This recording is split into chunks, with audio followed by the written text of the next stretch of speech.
Alright, good afternoon everybody. Today is the next episode of Captain Zolboo's podcast, and this is the very first English edition. And for this edition is our guest, our advisor to our Angel Investors Association, Mongolian Angel Investors Association, Arnold Benzon. So could you please introduce us yourself? Sure. So thanks for having me. This trip is my first trip in Mongolia. First time here. I'm very impressed by what I saw. Discovering a new country. Get the chance to get introduced to that country by local people. Discover like local tradition and also get a sense of few startups here that are being created in the local market. So it's been a very interesting journey so far, and I'm looking to learn more about Mongolia. I'm based initially in France, moved in Southeast Asia around 8 years ago, and since then I've been involved in the startup ecosystem. And more recently, I spend most of my time doing research on how startup ecosystem works, including what the corporate are doing, government, startups, venture capital firms, as well as limited partners, to look at who are the different pieces going together to build, grow, and sustain a startup ecosystem. That's very diverse and very broad explanation of what you do, but I think I want to narrow it down to the listeners. And what I've done is, with my friends, we've created Mongolian Angel Investor Association. And the purpose of the association is to invest into startups here in Mongolia.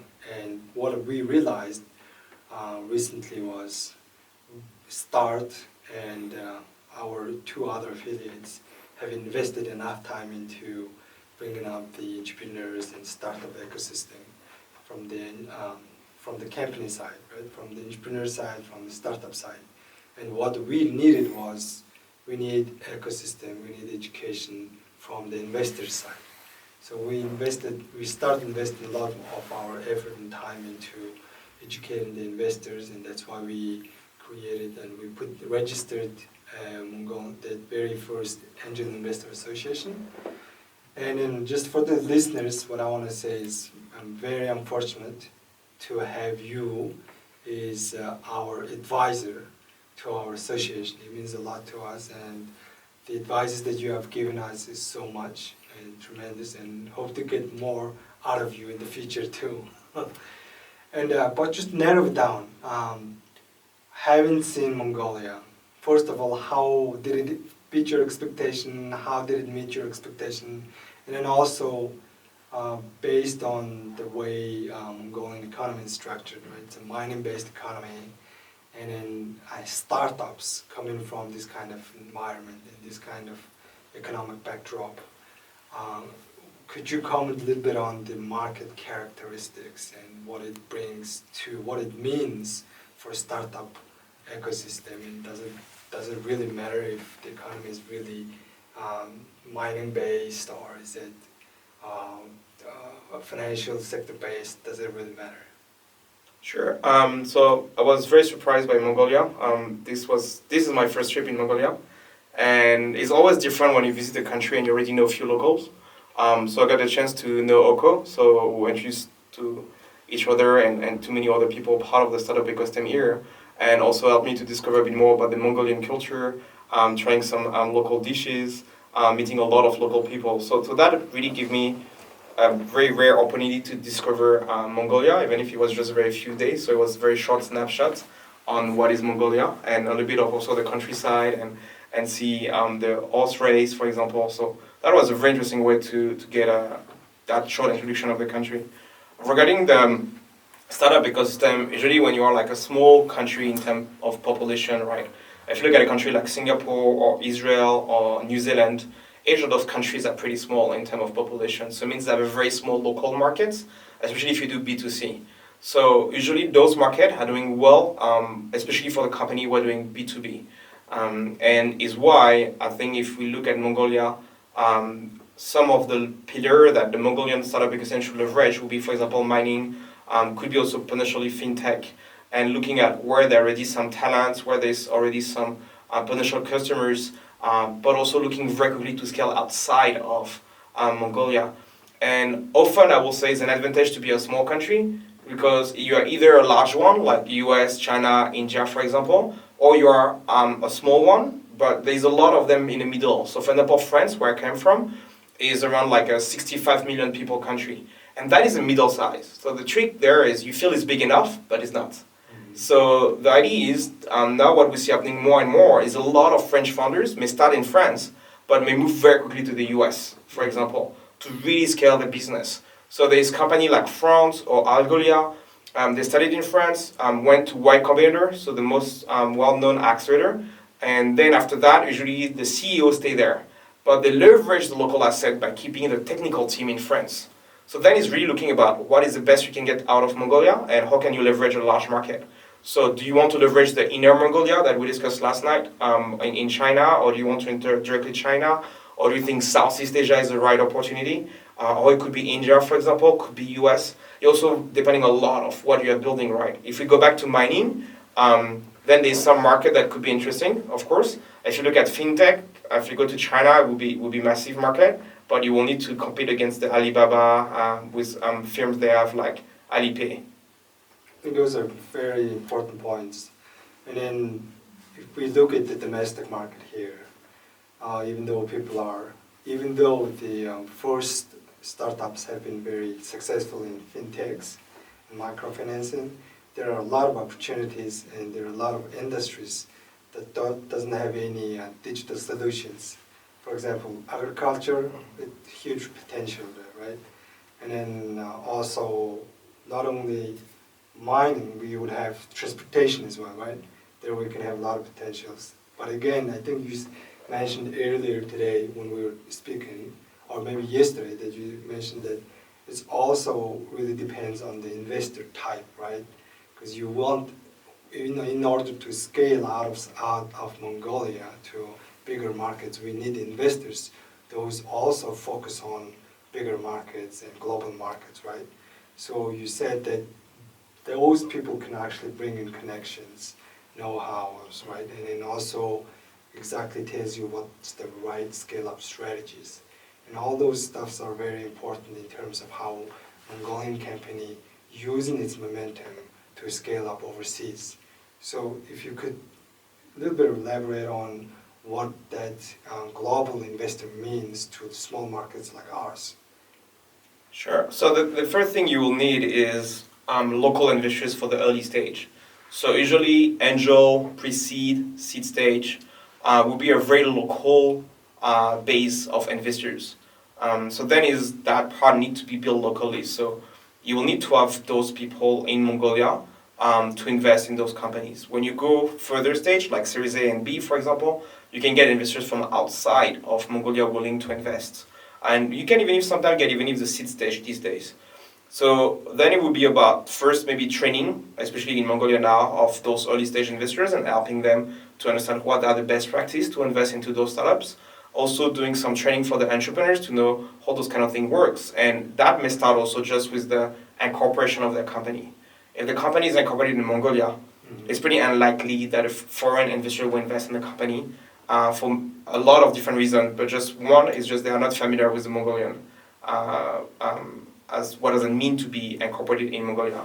So one thing could be incorporated in Hong Kong or in Singapore, or a location where Asian investors and even if international company to acquire later on or for your IPO will be familiar with those locations. So that is also another very important point.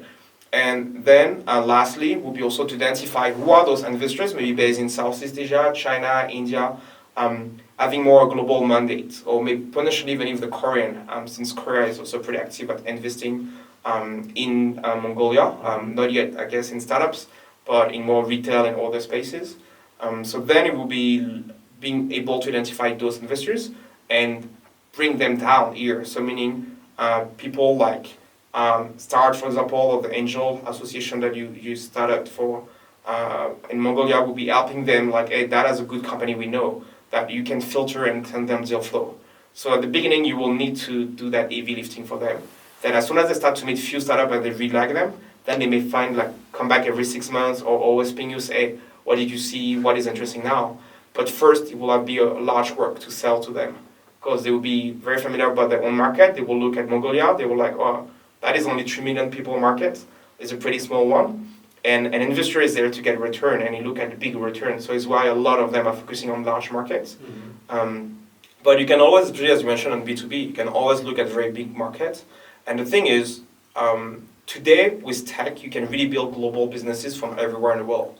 So technically, you look at M-Pesa, we're being built in Africa in payments, or you can look at Skype, we're selling in Estonia. Those kind of company can happen in Mongolia too. But that will be one or two. It wouldn't be like a repeat thing. To get something more consistent and lasting in the long term is, as we mentioned, focusing on some verticals that where there already some resources, clients, talents in Mongolia. So it's highlighted what you're saying now. No boundaries for startups, right? It's technology based. There could be possibilities for us to go overseas. There are chances that global companies going to come into this market, even though it's a small market, there is high margins, they might step into it. And for companies, homegrown startups to go overseas, definitely we need angel investors to invest into early stage and seed stage startups. And then probably we need to find more VCs or angel investors that has global aims and global connections, right? And one of the things we just slightly mentioned was the talent, right? And then I think that's very important to highlight. And in terms of talent for workforce, talent for entrepreneurs, and then once the startup gets bigger, probably we need talent for expanding overseas, for exploring new markets, right?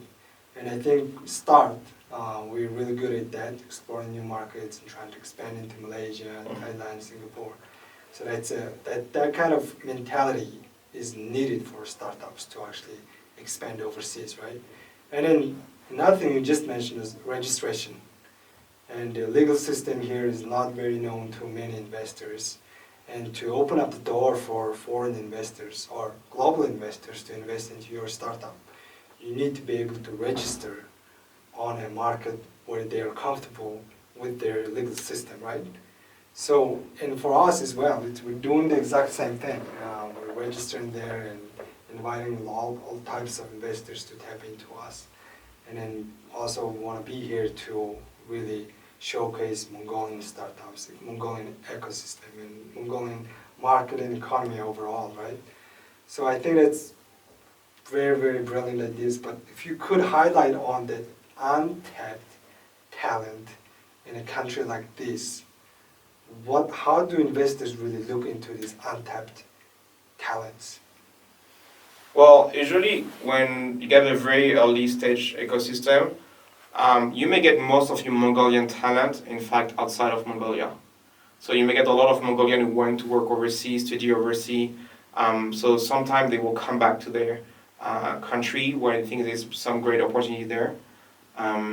The change is back to the size of the market now. But sometimes those talents, they start to have kids and they want the kids to see the grandparents. For them, they may just move back to the hometown. So that could be just a way to bring back those talents and having them to stay in Mongolia and then being an entrepreneur here.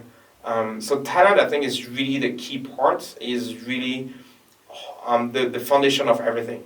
You need to get people first. Then if you're doing great thing, you can find money.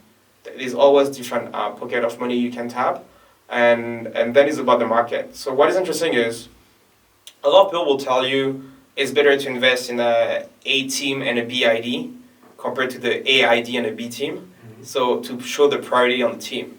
But also some people will say they prefer to invest in the A market and a B team compared to the A team and a B market. Okay. So if we just put the two together, we'll say that the most important could be the market first, then the team, and then later on the ID. And I think we put way too much emphasis on the ID, the value of the ID. It's kind of if you have a team and one of the co-founders come with the ID, a lot of people think it should have more equity. Is way more complex than that. And the ID is just one small part. The key part will be the execution and who will do the execution of the team. So it's why the founding team will be very important. Ideally 2-3 people if it's possible. And then, as you mentioned, later on when the company will start to grow, you will need to always add new type of talents. At one point, you will need to build a leadership team. And then it could be changing sometimes some of the ecosystem to find those talents or to attract them to come from overseas. So Singapore for that is a pretty good place to do it. Malaysia also potentially because it's a country where it's very easy if you speak English. So that could be different location where if you look at the Southeast Asian market, if you're a Mongolian company, maybe at one point you will get most of your staff there. And I think a good example for that could be a company like Atlassian in Australia.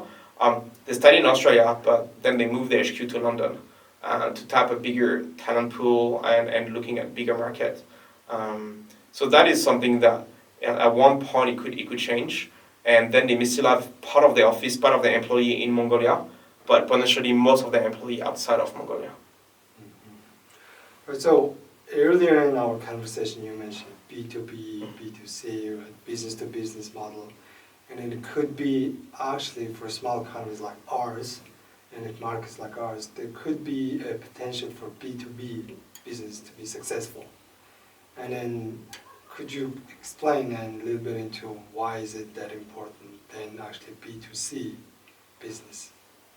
So the thing is, if you look about startups that will receive funding, so usually a company who are taking a lot of risk and have a potential of a massive growth. Usually that the company that the investors are looking for. So that would be what we describe as startup. And then you will have lifestyle business or a little bit bigger, could be an SME, right? A lifestyle business could be a freelancer or could be a small company growing slowly. There's nothing wrong there. It's just different type of businesses. And the thing is, if you have a small market to tap into it, like the B2C market potentially in Mongolia, then your potential of growth is quite small. And that is why it could be quite challenging for investors to invest in those companies because they won't see the potential of growth. With that market. Where B2B is, if you're selling to several banks, for example, in Mongolia, it will be easier for you to go and then, for example, in Singapore or the countries in Southeast Asia, and okay, we already have 2-3 banks working with us, now you're looking for more. That will be slightly easier to scale, and investors will be interested about that, and on the potential of those kind of ventures. So B2B is usually where smaller countries who succeed to build a startup ecosystem look at mostly, or what is at least surviving at the end. Okay, so that brings me to 2 points. One, B2B for Mongolian traditional businesses. Here, they're probably not advanced. For example, the banks might not be as advanced as the ones in Singapore and Hong Kong. Mm-hmm. So being successful here, servicing those businesses and banks over here is not the same story in those major Asian finance centers, right? So their fighting chance could be limited. For a country like Singapore, yes. But then it's about identifying, as you mentioned, what should be the right country for expansion. So then it's like maybe for fintech and selling to banks, maybe Mongolia, the state of advancement of the bank here could be similar to another country in Southeast Asia, for example. Or if you do insurtech and you're selling to insurance companies, could be another one. And maybe that is, maybe in India, that is a good fit. So, for example, to be very concrete, like if I know like few companies in Southeast Asia where they're selling to developers, and the biggest market for selling to developers is US. Mm-hmm. So then you know, and that at one point you need to move to US anyway. So that is about knowing where should be the next ecosystem for you. Doesn't mean it's the easiest one, but is where will be the market, where will be the opportunity for your company. I just invested in one company in Southeast Asia, and they decided like a year ago to move to US. And know they're very aggressive on growing in the US side. Mm-hmm. Because they have the customers see way more value in their product compared to Southeast Asia. So it's pretty interesting for them to be there. And it took them a little bit of time to identify the market and the opportunity there, but now they're like very focusing on that one. And I think they really found the right market. So maybe in several years they will just still have like potentially, let's say, some development still done in Southeast Asia, but most of the sales will be in the US.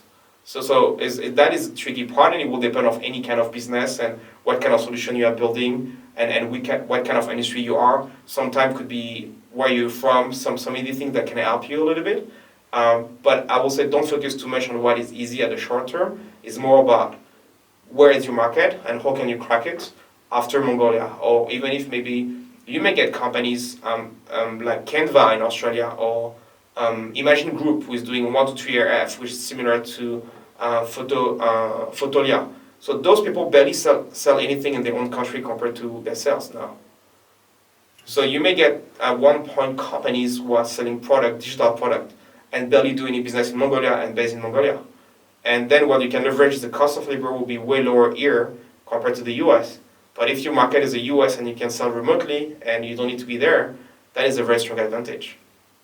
And then my second point was pretty much highlighting what you just said, and in the last part of your elaboration, is that to compare Mongolian economy and market and then penetration into cell phone usage and internet usage with that of US, right? And then even though US is bigger, much more financial institution and different layers of market, if you look at community banks, regional banks, and state banks, they seem to be behind in terms of implementing digital transformation. And why? Because that's the way the communities and their users and customers are, how they accept the internet usage and cell phone usage. So they demand less progress from the institutions. And whereas here, it's a small economy, the community and the citizens and the people are just very looking for something new always and get tired of new things very quickly. And the companies are really trying hard to keep up with that change. And then being in Asia is probably another thing too, right? Right next to China, look at China now, all the payments are done WeChat. Pretty much nobody carries notes around, right? So living in that country and then neighboring with that country would bring us definitely change very quickly and rapidly. So there might be a chance for Mongolian B2B business over here, implementing, trying out, testing the market and testing their product over here on business, and then maybe find the right destination for the next expansion. Move to US, maybe with one regional bank and one community, and expand that model to that bank. And again, it goes back to exactly what you're saying, right? You need to know your market. And then it doesn't necessarily mean you're bad, but you just have to know where you're going to expand to. And then, again, it's all about the investor too, right? So if you want to follow that investor and brings that connection and get your eyes open into US market in that particular state or community, that's what you're looking for, right? So I think that's very important for us. And again, I want to highlight a bit into what's the role of angel investors, especially in a really early stage of Mongolian startup ecosystem. And I would say it's early in terms of investment, because there's only 1 or 2 angel investors who have done successful investing, and I'm sure that they've done many others that we don't probably know. They probably went bad, right? But that's just the nature of the investment anyways. So, but the role of it, and then how it should progress to the next step for the angel investors to gain confidence and bring more success.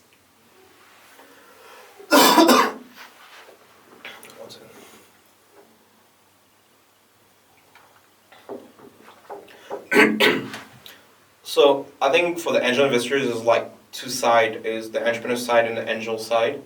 So on the entrepreneur side, you need to be very cautious about who you bring on board, and really looking at people who can really support you. So sometimes it's not only about the money, and it's a lot about how that person can help you. So for example, it could be the person who can connect you to your pre-seed or seed investors or Series A investors, who can really recommend you who are the investors you should talk to, helping you on your fundraising. Or it could be someone who can help you on your sales in the B2B side, for example, or even if on the B2C side, and could be someone who is very good at growth hacking and really know how to leverage Facebook or Twitter or other platform to do sales through marketing. So then it's really, you need really to see why you bring someone on board, and really see what is the value that person will bring to you. And also for that, you should do your own due diligence. So meaning, don't only believe what the person will tell you, is you should know like what are the people they work with, what are the other startup that person may have worked with, and get a sense about what is the reputation of that person. That the person really, is it really helpful? Will be there when you need it, or is just someone to cheers and celebrate when you do something good, but when you need that person, there's nobody. So that on the entrepreneur side is very important to pick out who you want to bring on board. And sometimes you need to do a mix. You need to bring some people for the money. You need to bring some people because they will be able to help you. And you need to look at the whole mix. Ideally, everyone put enough money and everyone is helpful. But it don't necessarily always happen. The thing is more about managing expectation, and you are sure about who you bring on board. So at the end of the day, for entrepreneurs, really try to bring what is called like smart money. So people who can bring way more than the money they're bringing into the company. So I will call that neutral money. Let's say people who just bring money and do nothing. But you also get kind of dumb money, people who put money and bring a lot of trouble. And so could be some people who feel that the CEO of the company because they put money in the company and want you to do whatever they ask you to do. Right. And that could be a massive loss in terms of time, resources, etc. So being very cautious about who you bring on board. It's also pretty tricky to remove someone from your cap table. So being very, very cautious on that sense on the entrepreneur side. And for the angel, I will say the best way to start would be to do a lot of very small bets. Also the way to learn. So maybe not for Mongolia, but for US or people who can. There's platform like AngelList, and you can do check as small as 1,000 USD. So you can do a lot of different deals and see how it works. And of course, then there's a lot of program now available, online program like that one is also one that founders can join. There's Kaufman and Techstar who do a program about how to fundraise, and that is a pretty interesting one. You can learn a lot through that program. It's in English, but it's pretty accessible. It's free. Then you get for Angel, you get few online program. So University of Berkeley is doing one, for example. It's more on the VC side, but you can learn more about how it works. That the first batch, I think they charge 1,000 USD for the program, and then of course there's a lot of books you can look at. You can look at Jason Calacanis. I've read a book about angel investing. Gust also I wrote one about angel investing, and then you get more journalist books also like Venture Deals is also an amazing one, and that was on by Brad Fell. So again. A very good one, and he showcased a different point of view from an investor and from an entrepreneur at raising money. They're launching, I think this month or next month, the third or fourth version. So that is a lot of resources in English about those kind of things. But at the end, it will take time. You need to build your own network. You need to build your own expertise. As an angel, you also may need to build your own brand reputation, and that takes time. And for angel, you do a portfolio, so you may do. A lot of people will do less than 5. Few will do 10 to 25. And then very few will do 50 and above. So that is different type of sort of investors.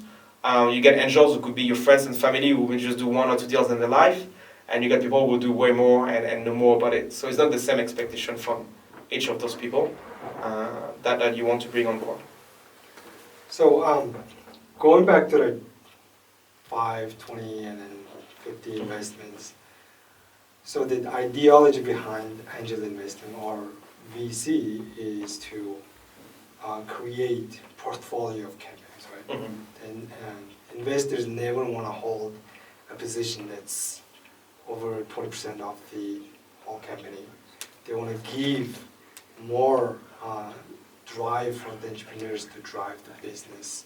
And then because it's a portfolio of a number of investments they've made in their investments, some can fail and some can be unicorn, and then the return can be 20, 25 times what they invested first. So that will give them and bring them more profits. Could be and elaborating to interested Angel Investor Association members to know how it should work and how they should maintain their composure, maintain their self-discipline in some respect, right? As an investor. So allow those companies and entrepreneurs to grow, allow those companies make mistakes, right? And then be there to advise them, like you said, add them value, smart money. not exactly money, but it's advices, connections, all that extra stuff that investor brings is what the angel investor is for, right? So yeah, I mean, an angel is at the end is like a VC on the portfolio strategy, and you may look at 2025 at least, hopefully maybe even if up to 50, because you take a lot of risks on each of them, and if you do every 10 investment, you may get one who will be kind of potentially an home run, and two or three you may return a bit of money, and the rest you will lose your money. So it's why usually you need to invest in companies where you take a large risk, because you need to be sure if you work out, it needs to be a massive return. So for as an example, there's few people who have put as little as 5,000 USD in Uber at the beginning. They get more than 4,000 times their money now. 4 times? 4,000 times. Wow. Yeah. 25 is small. So now you need to get more than 25, because if you do 25 deals and you get 25 times your money out of one and you lose on everyone else, Right. you're barely break even if you're losing money. So then you need to get more like 100 times your money on the deal that really work, to be able to cover the other one and offer a return to your investors when you're a VC. When you're an angel is getting money to potentially reinvest later on. Well, I mean, I would say that all the advice that you've given us the last few days has been grateful, and I just want to thank you for your presence in Mongolia, and really hope to be in contact with you always, and hope that we can also bring some values to you too, because it's an interesting market, because we've grown a lot. Maybe, who knows, next time you come in, we'll be like bringing a lot of investors sitting here want to ask questions directly, right? And that would be impressive. And hope to see soon like more Mongolian startup in Southeast Asia or overseas to expand. I think there's a lot of great opportunities, and looking forward to collaborate. All right, thank you. Thank you.